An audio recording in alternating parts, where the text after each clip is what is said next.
Hello বন্ধুরা, তো প্রথমেই জানাই সকলকে নববর্ষের অনেক অনেক প্রীতি ও শুভেচ্ছা ও ভালোবাসা। তো নতুন বছর সবার খুব খুব ভালো কাটুক আর সবাই যেন সুস্থ থাকে, এই কামনা করি। তো আজকে আমার মেনু, এই দুপুরের মেনু ছিল তেমন আমি কিছুই করিনি, জাস্ট শুধু মাটনটা করেছি।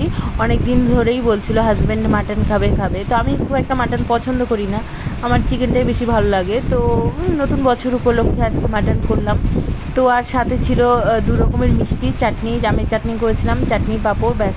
আর সকালবেলা আমরা ওই ভাজাভুজি দিয়েই খাওয়া হয়ে গেছিলো। আর বাটা ছিল পটল বাটা আর আলু ভাজা দিয়ে সবাই ভাত খেয়ে নিয়েছিলাম। সবাই বলতে না, আমরা দুজন আছি এখন আপাতত। তো আজকে হাজব্যান্ডের ছুটি ছিল বলে একটু হেল্প হয়েছে, নয়তো ছোটো বাচ্চা নিয়ে কাজ করা খুব মুশকিল হয়ে যায়।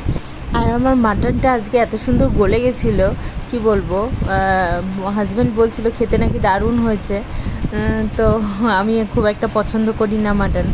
তো তোমাদের কেমন লাগলো ভিডিওটা অবশ্যই জানিও, ভালো লাগলে একটা লাইক করে দিও।